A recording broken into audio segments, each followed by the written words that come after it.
now here. Sing a song of jubilation.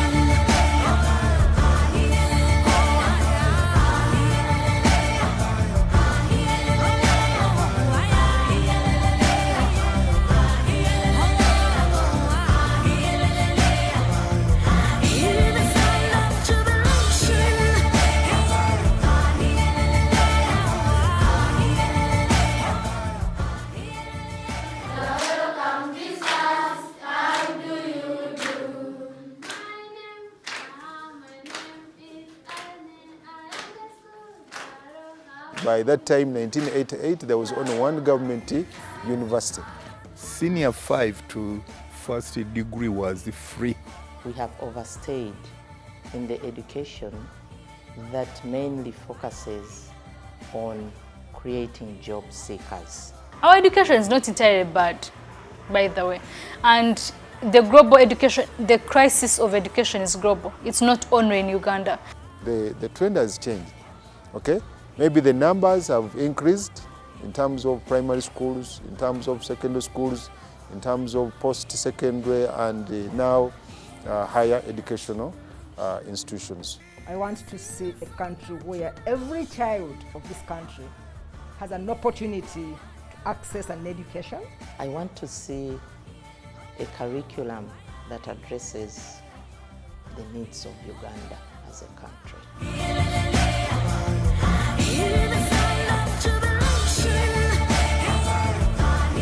Uganda had a better system because for us they looked at a parent. You have your children and Buganda was allowing you to pay fees for a child from P1 to senior 4. But even at that stage, they realized that there are some poor parents.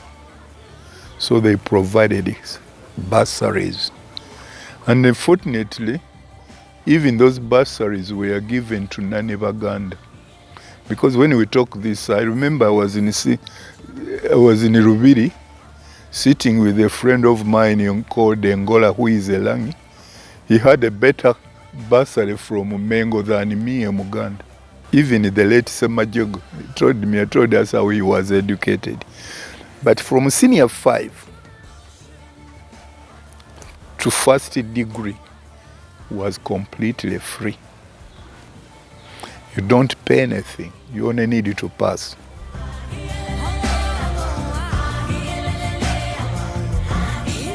They give you a position either Makerere, Chambogo, where in any tertiary institution. And also when you go to professional courses, you come back.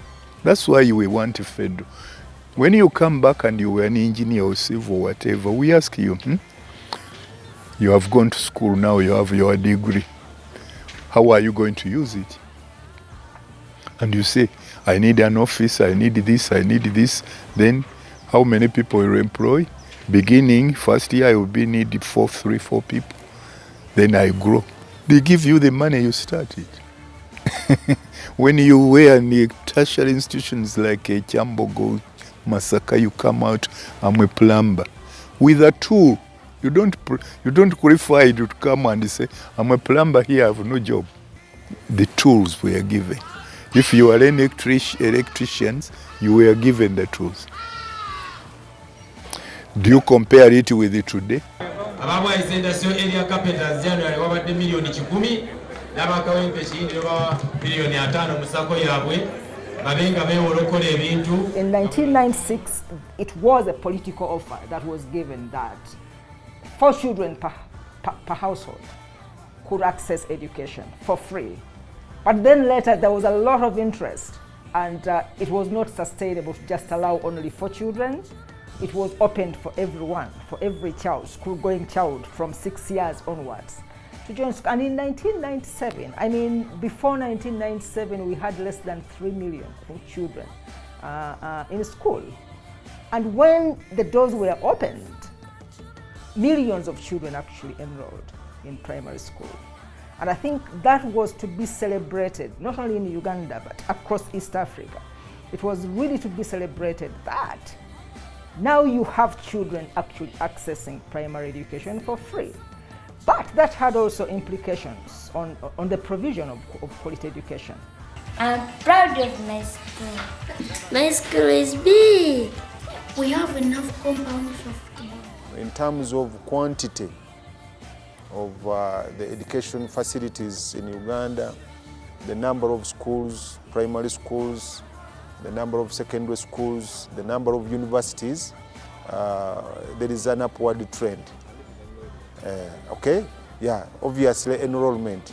Because if they tell you by 1988, Uganda had only one university. But as we talk now, we have more than 50 universities. And even by that time, 1988, there was only one government university. Whoever wanted to attain higher education at university level had to line up for Makerere University. Okay?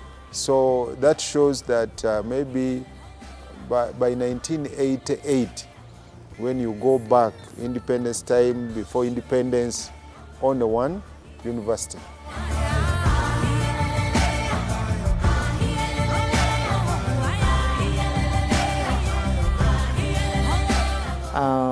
Where are we as far as the education in Uganda is concerned?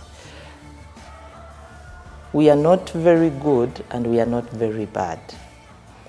A long way from the history of the education in this country, I think we have overstayed in the education that mainly focuses on creating job seekers. That's where I get a lot of discomfort. And that is why I say we are not yet very okay. A system that creates job seekers, white-collar jobs, has been a disadvantage to our country. The degree of Doctor of Philosophy of Makerere University.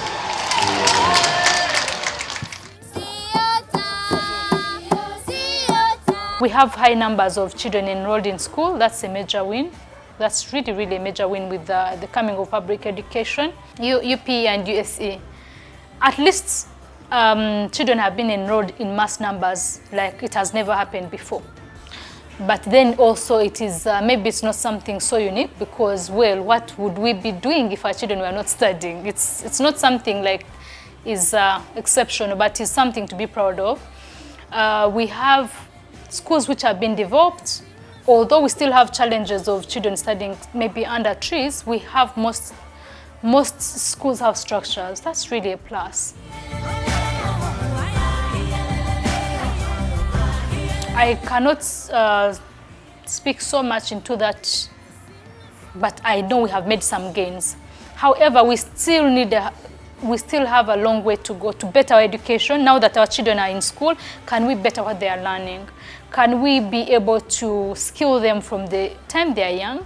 It is now my pleasure to officially launch the first national vocational skills competition in Uganda with an undertaking to maintain this important activity on the ministry's annual calendar.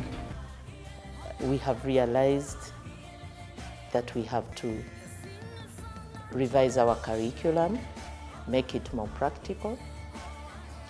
We have to revise our curriculum to answer the needs of the society, the community.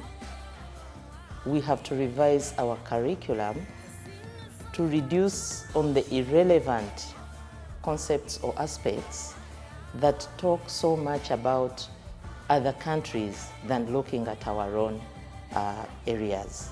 So we are moving, though not at a very good speed, towards addressing the country's needs, towards creating children or people who can create jobs. For example, Skilling Uganda, that is a program that is looking at creating more children with skills. We are giving more attention now to the paved and technical teaching. We are giving more attention now to the sciences, and way back, these are subjects that were made compulsory, but previously they were optional subjects. The time I went to school, sciences were optional.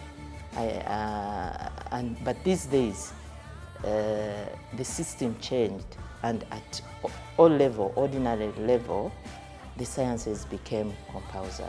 So we are not yet there where we ought to be to produce children or learners who can create jobs, who are innovative and who are creative. We have to move there, I should say.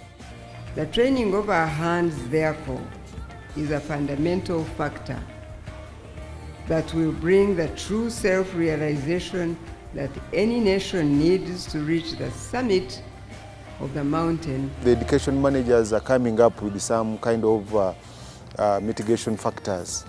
Okay, like now they reviewed the curriculum of primary school. Okay, secondary, senior one, the new curricula or the new curriculum is having some incorporation of the practical side of human life. I think that one, if it is well managed,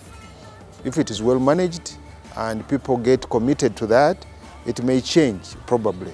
It may change probably the practical side of the learners.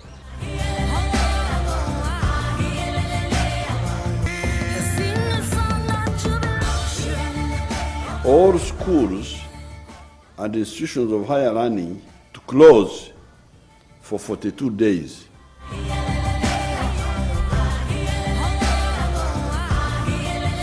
The education sector has been the most affected sector, not only for Uganda, but actually globally. So in Uganda alone, you're talking about over 15 million children out of school. I mean, even before the pandemic, we were quite worried that the enrollments were a little bit actually dropping for primary education, for example. I think you had about 10% of children who were out of school. It was a worry. But now you have all children out of school. And like I was telling you that even before the pandemic, the learning outcomes were very low. Children were in school but not learning as much as we wanted. So one of the effects of the pandemic, one of the immediate ones in the area of learning, is that even the little progress that we had made in terms of improving learning outcomes are likely to be washed away.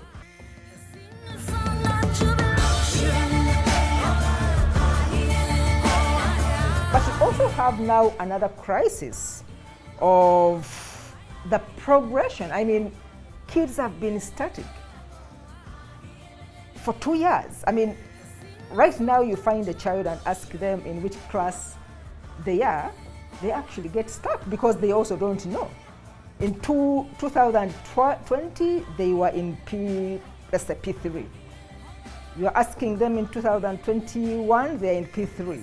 Next year, so there's already that clogging of the system that when schools really reopen, come January 2022, there's going to be a traffic jam. So you have kids who have been stuck in the same class, yet the ones who are below them are actually growing up.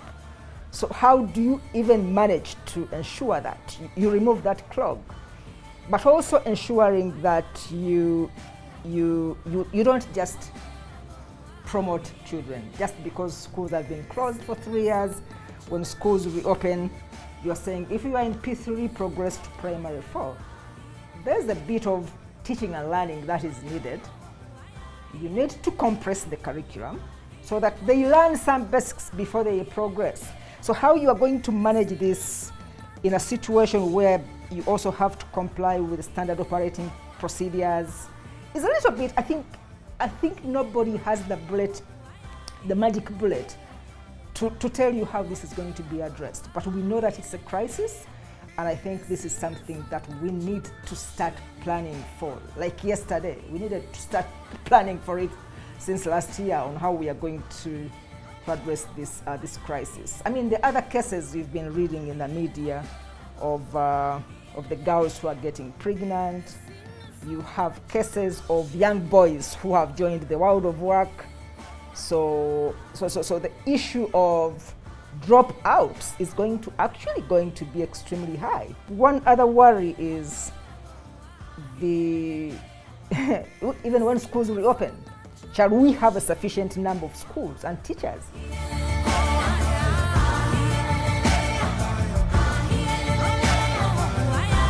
The impact is very immense, I should say. And I'm glad everybody sees and realizes that education is the most hit sector. And as we speak today here in this country, we are still suffering that. I'm an educationist, I'm an investor in schools, I'm a proprietor of schools. So I really have the real feel of the impact of COVID-19 onto the education sector.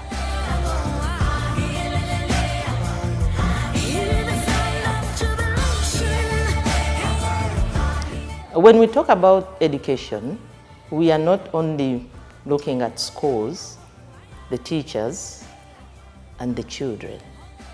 Education is the nation, because the nation is because education is. But now, with the coming of COVID, we have suffered a lot, indeed, as you have said, Sasebagala.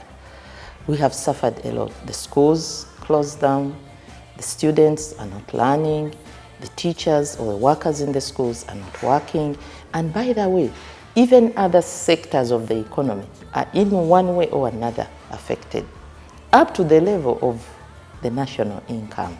All these people now, we are talking about, both private and government, are not employed, have resorted to odd jobs.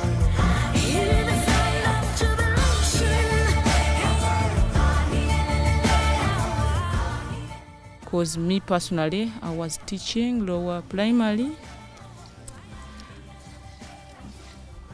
When they opened the schools last time, they opened the candidates. Me in lower primary, they didn't open me. So this time comes when they wanted to open primary 1, primary 2. There, I was going to work again, but the second lockdown came in. What I did, at first I was there, now I had nothing to do, suffering, no money, no food. I decided to get some project to do. This project of charcoal, making charcoal, getting smashed charcoal, mix it with clay, then I make charcoal in form of blocks, then I sell. I also use it home to cook. So there I save my charcoal, what I use at home. I buy some food when I sell it. Now, after the lockdown, we decided to come together with some of my teachers like that madam. We said this a kind of project. They are not many, because when we make, we sell and we buy food. We sell and buy food. So we resorted to this kind of work. Some of us we've been working here and there. As teachers, we've been creative enough, and we set up some other project like making those cooking bowls. We have been making them and trying to sell some to get some money. All schools and institutions of higher learning to close for 42 days. It has put it put a halt or a standstill to all the education system in terms of the progression of our students from one class to another. It has also other financial implications. It means that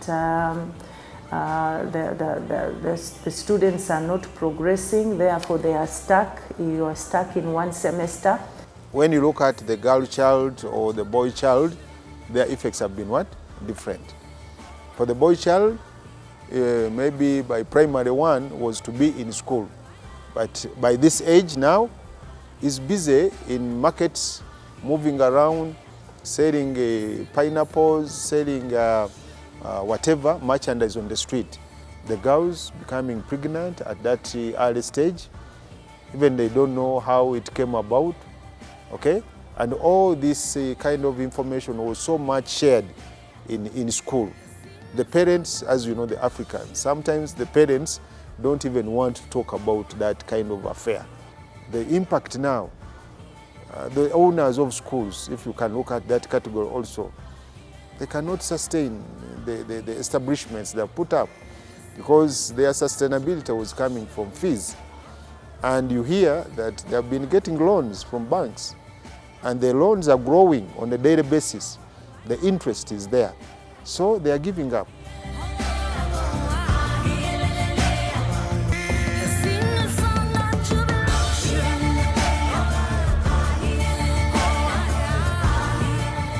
A curriculum that addresses the requirements of the people of this country.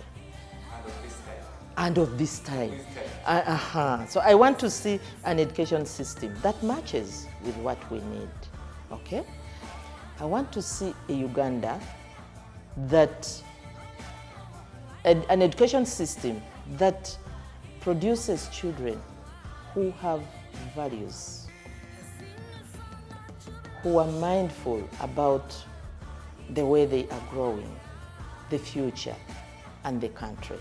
I want to see a country where every child of this country has an opportunity to access an education that enables them to learn and acquire the skills, the knowledge and skills that enable them to thrive. So that their potential is actually maximized. Because I think where we have come from is that we have pushed many children through the education system. We had a few who had been left behind, and now you have everyone is out of school. How do you ensure that when schools actually reopen, that every child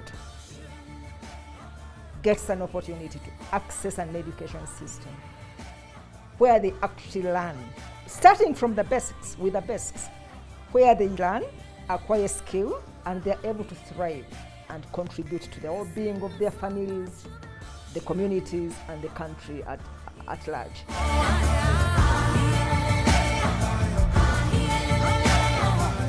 Can we get, I would wish to see a highly committed, a highly experienced, committed teacher with that kind of exposure. If you stand, because a teacher, a facilitator here comes to class to share experience. What is his experience now? I would want to see education which prioritizes the human development.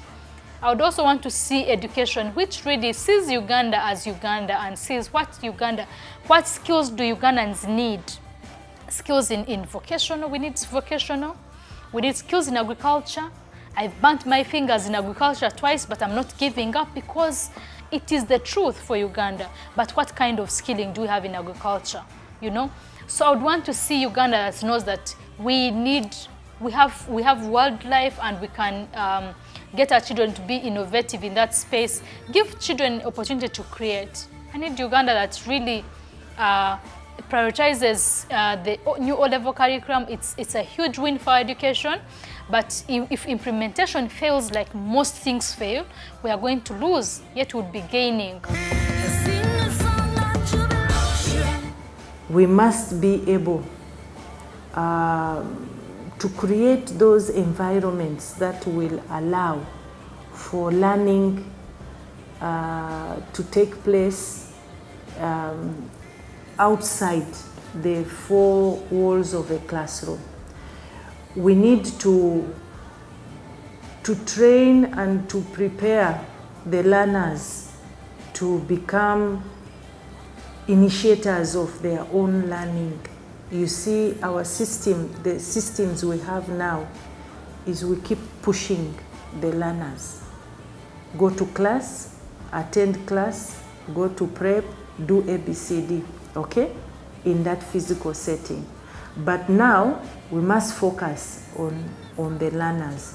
We must give them the skills to become initiators of their own learning, because that's where now the future is going. I want a system that will produce children who know that corruption is not the answer to everything, but rather being productive and hardworking. I want to see an education system that is creating jobs for this country than it encouraging exportation and brain drain. So an education that we all give attention to, we are mindful to that without it, we shall not be able to develop our own country.